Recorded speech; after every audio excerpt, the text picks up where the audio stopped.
To our other top story this evening, unless Congress and the president can reach an agreement, we are just hours away from a government shutdown. Now we are told that Senate Democrats and the president rejected a stopgap measure that would have kept the government running for at least 1 week. A White House spokesman says it's time to stop kicking the can down the road and focus on a permanent fix. Even if there is an agreement, it's going to take some time to get it through both houses of Congress and then signed by the president, perhaps well beyond tonight's deadline.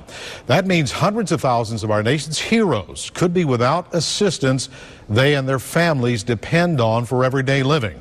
Our coverage of this possible government shutdown continues now with News Channel 5's Mike Trim.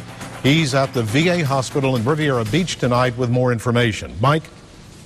And Jim, just to give you an idea of how this impacts us locally, Florida has the second largest veteran population in the country. 115,000 veterans live in Palm Beach County alone, many of which use this medical center behind me. So I'm just going to give you a quick heads up on what will be and won't be affected due to this possible government shutdown. Let's take a quick look at first what will be affected.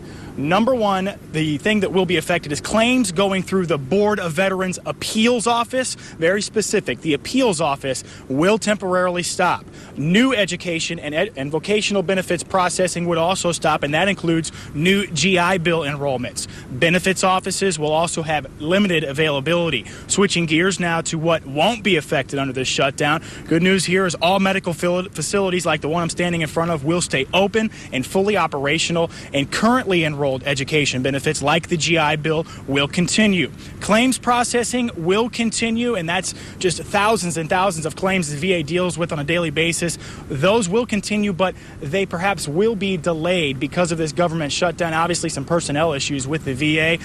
There is a myriad of other things that will and won't be affected. Too many to list within this report. So what I'm going to do is point you to our website. Go to the Scene on 5 section. You can get a complete list of what is and is not affected. And of course, that is very important to the veterans community here in South Florida. For now, we are live in Riviera Beach. Mike Trim, WPTV News Channel 5.